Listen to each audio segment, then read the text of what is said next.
parecía inminente. A war appeared imminent. A first strike might take place at any time. I said to myself, if Cuba is in such an unfortunate war, we will disappear from the map. Nosotros vamos a desaparecer del mapa. Robert Kennedy came to me and said, Mr. Ambassador, the situation is very tense. Your missiles have just shot down our plane. Our generals demand that we retaliate. If we start bombing, you will fight back. What can we do? It was a perfectly beautiful night, as fall nights are in Washington. I walked out of the President's Oval Office, and as I walked out, I thought I might never live to see another Saturday night.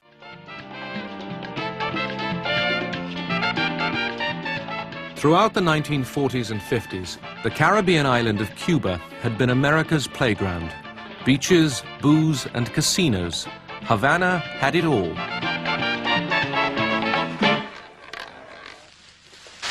Cuba's land and industry were owned almost entirely by American corporations.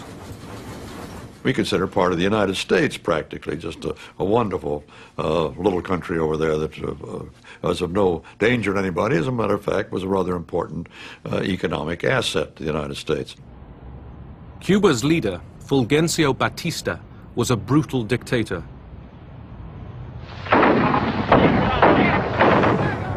His people were turning against him. After years of guerrilla fighting in the mountains, a charismatic 33-year-old lawyer, Fidel Castro, entered Havana on the 8th of January 1959.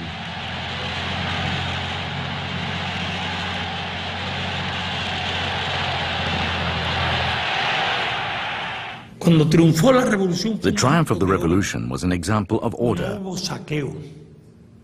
There was no looting. No one was dragged along the streets. There were no murders, no crimes. There was perfect order. In this perfect order, over 500 members of the former regime were accused of crimes against the people, tried and executed.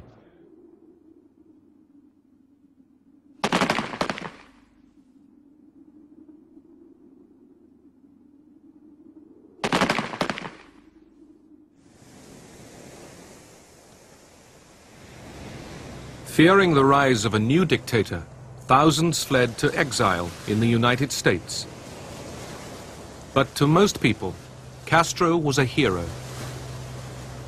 La revolución prometió empleo a la población. The revolution promised to provide jobs for the people. It promised honesty in the administration, which had never existed in Cuba. There were health programs which had never existed before. Education programs which had never existed before. Most important of all, Castro nationalized millions of acres of land held by American companies and gave it to the people.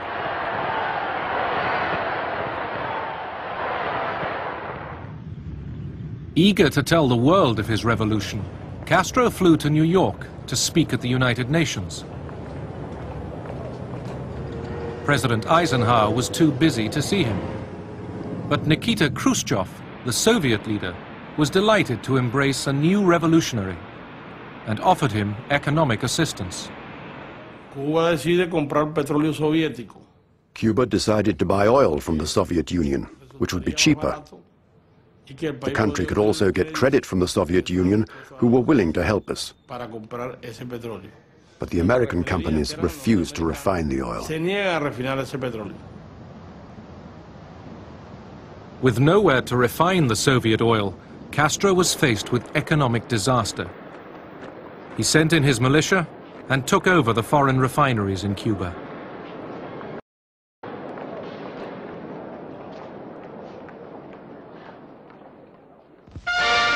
America's retaliation was swift. At his White House press conference, President Eisenhower announces that Cuba's assigned share of the United States sugar market has been cut by 95% in reply to what I call Fidel Castro's deliberate policy of hostility. As tension mounted, Castro nationalized a further $1 billion worth of American investments. An irate President Eisenhower declared a complete trade embargo and ordered the CIA to recruit Cuban exiles.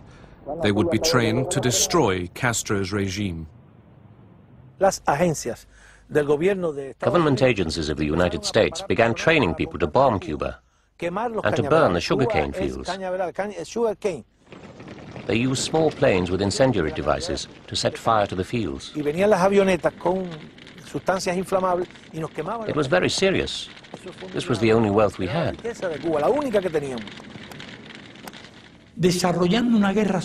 They carried out a dirty war against our country. Guerrilla units were active in every province, even in Havana.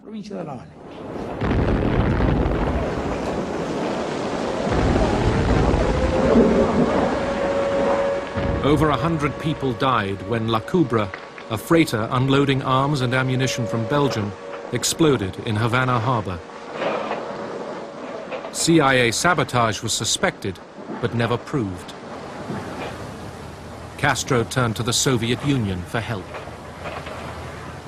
Perhaps he might have taken a different line had the Americans been more mild towards him than they actually were. The Cold War was in its full bloom, so whatever was unpleasant to the Americans was welcomed in this country, and vice versa, I would say.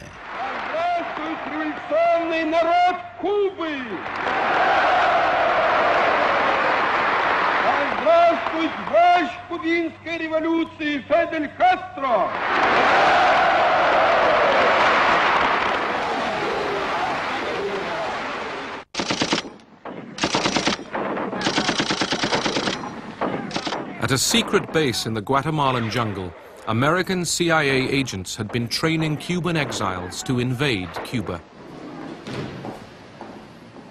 This, they thought, would be the impetus for the Cuban people to rise up and overthrow Castro. The plan was presented to the new president, John F. Kennedy. Kennedy felt that a plan that he had inherited, under which a band of Cuban exiles were to liberate their own country, was one he could hardly turn his back on. Surely the United States should help get rid of a communist dictatorship in our hemisphere. The CIA badly misled the new president, promising him an easy victory and an end to the Cuban problem. Kennedy agreed to the invasion, but demanded crucial changes to hide America's involvement. Just 3 days before the planned invasion, Kennedy denied any possibility of American intervention. There will not be, under any conditions, be an intervention in Cuba by United States Armed Forces. And this government will do everything it possibly can, and I think it can meet its responsibilities to make sure that there are no Americans involved in any actions inside Cuba. As Kennedy spoke, the invasion force was gathering. An advance wave of American bombers planned to destroy Castro's air force on the ground. The president, worried that this might reveal Washington's role, ordered the operation scaled down. On April the 15th, 1961, just 6 American bombers, disguised in the colors of the Cuban Air Force, took off from Nicaragua for a crucial attack on Cuban airfields.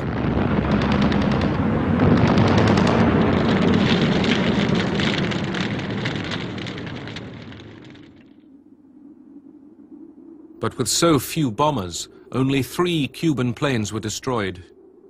7 civilians were killed.